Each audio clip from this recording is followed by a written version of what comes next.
बिस्मिल्लाहिर्रहमानिर्रहीम। अस्सलामु अलैकुम। उभरते हुए सूरज की नरम सुनहरी शुआएं लपक लपक कर और बढ़ बढ़ कर मुक़द्दस काबे के गिलाफ पर अपने कुंवारे बोसे निछावर कर रही थीं। नीले आसमान की नीम कोस में तनी हुई सुनहरी धूप से बहुत ऊंचे नीले खलाओं के ऐन वस्त में काबे के मुक़द्दस कबूतर सफ़ेद नुक्तों की तरह गड़े हुए मालूम होते थे। लेकिन मक्का अभी तक नीम ख्वाबी के आलम में ऊँघ रहा था। आज किसी काफ़िले को नहीं आना था, इसीलिए मक्के की आबादी ने अपने घरों से निकलने की ज़रूरत महसूस नहीं की थी। मक्के के अमीर ताजर हरीरो दिबा के नरम गद्दों पर रात भर लंढियाई हुई शराब के कसल पर करवटें ले रहे थे और नादार तबका अपनी अपनी गंदी कोठड़ियों की सीली हुई ठंडकों में पड़ा सोच रहा था कि आज के खाने का इंतज़ाम कहाँ से और क्यों कर करें। इसलिए बाज़ार खामोश था, लेकिन इसी खामोशी, इसी पुरस्रार सकूत में एक अजीब हंगामा था। यूँ मालूम होता था जैसे मक्का किसी आने वाले के इंतज़ार में है और आने वाला जैसे आसमान की बुलंदियों पर से उतरेगा, जैसे आसमान में खिड़कियाँ खुल गई हैं और मक्का दम बखुद इस आने वाले के इंतज़ार में चश्म बरा है।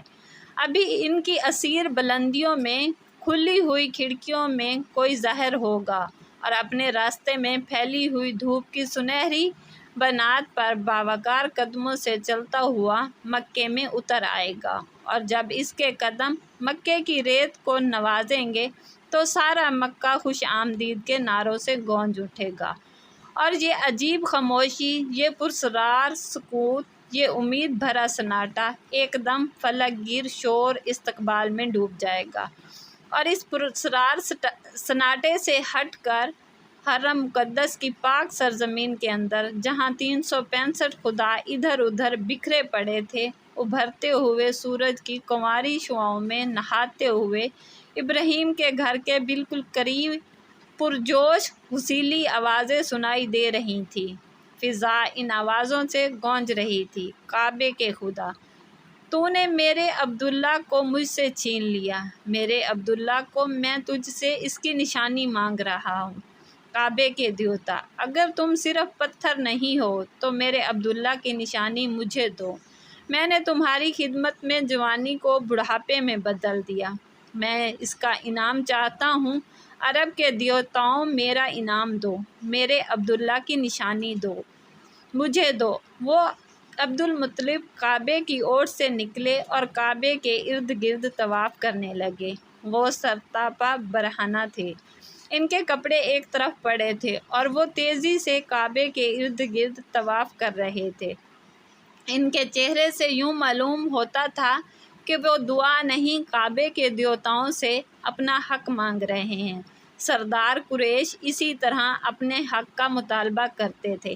काबे के इर्द गिर्द तवाफ़ करते रहे।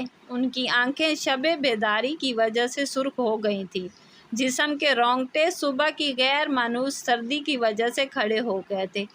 इतनी देर से अरब के देवताओं को झंझोड़ने और बेदार करने के मुशक्क़त तलब काम ने सरदार कुरैश को यकीनन थका दिया होगा, लेकिन इनकी महवत इस दर्जा थी और इनके जिस्म और रूह अपनी इस दुआ और अपने इस मुतालबे पर इस शिद्दत से मरकज़ हुए थे कि इनका माहौल इनका नहीं रहा था।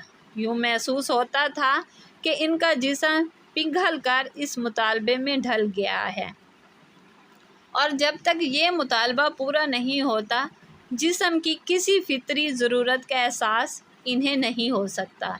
यहाँ तक कि इन्हें ये भी महसूस नहीं हुआ कि 30-35 साला जवान हरम में दाखिल हुआ है, आगे बढ़ा है और सरदार कुरैश को बरहना देखकर वहीं पर रुक गया है। इसने मुंह दूसरी तरफ फेर लिया। हया की सुर्खियाँ इसकी गंदमी चेहरे पर छा गई हैं और इसने नरम धीमे लहजे में कहा, सरदार कुरैश। इसकी आवाज़ ने भी मुअम्मर सरदार की महवत को नहीं तोड़ा। वो इसी तरह काबे के खुदाओं और अरब के देवताओं को पुकारते, झंझोड़ते, बेदार करते, तवाफ़ करते रहे। ان کا مطالبہ اسی طرح کعبے کی مقدس مربع عمارات کو چاروں طرف سے لپیٹتا رہا۔ جب سردار قریش دوسری دفعہ نوجوان کے قریب سے گزرنے لگے تو نوجوان نے پہلے سے ذرا بلند آواز میں کہا، سردار قریش۔ محبت ایک چھناکے کے ساتھ ٹوٹ گئی اور سردار قریش نے گھوم کر دیکھا۔ نوجوان پیٹھ دکھائی دی۔ سردار قریش نے بڑھ کر اپنی سفید کستان کی چادر اٹھائی اور جسم پر لپیٹتے ہوئے حیرت زدہ لہجے میں پوچھا، کون ہے؟ میں ورقہ، سردار قریش۔ اوہ، ابن نوفل۔ انہوں نے ورقہ بن نوفل کے قریب بڑھتے ہوئے کہا اور پھر یکا یک بولے، گھر سے آ رہے ہو ورقہ؟ جی ہاں چچا سردار۔ آمنہ کا کیا حال ہے؟ آقا سردار۔ آقا سردار۔ دور سے کسی نے پکارا دیا۔ دونوں نے پلٹ کر دیکھا۔ ورقہ ہرن کی سی تیزی سے ادھر ادھر بکھرے ہوئے بتوں میں سے بھاگتی ہوئی آ رہی تھی۔ بھابھی کا کیوں، کیا ہوا؟ وہ کل تک تو ٹھیک تھی۔ ہاں، آدھی رات کے قریب انہیں یکا یک تکلیف ہو گئی تھی۔ ابن نوفل کعبے کے دیوتا ہمیں عبداللہ کی نشانی سے نوازنا چاہتے ہیں۔ آپ تو بہت پریشان ہیں۔ آمنہ کی طبیعت بہت زیادہ خراب ہو گئی ہے۔ ابن نوفل، میں ان پتھروں کو جھنجھوڑ دینا چاہتا ہوں۔ اگر انہیں زندگی کی ہی ضرورت ہے تو میری جان حاضر ہے، لیکن میرے عبداللہ۔ ورقہ، گھر چلیے آقا۔ سردار جلدی گھر چلیے۔ کیا ہوا؟ بوڑھے عبدالمطلب کے ہونٹوں پر پیڑیاں ابھر آئیں۔ سردار قریش لپک کر اس کے پاس پہنچ گئے۔ اس کے ساتھ ہی ویڈیو اچھی لگے تو لائک کریں، شیئر کریں اور سبسکرائب کریں۔ دعاؤں میں یاد رکھیں، اپنا خیال رکھیں۔ اللہ حافظ۔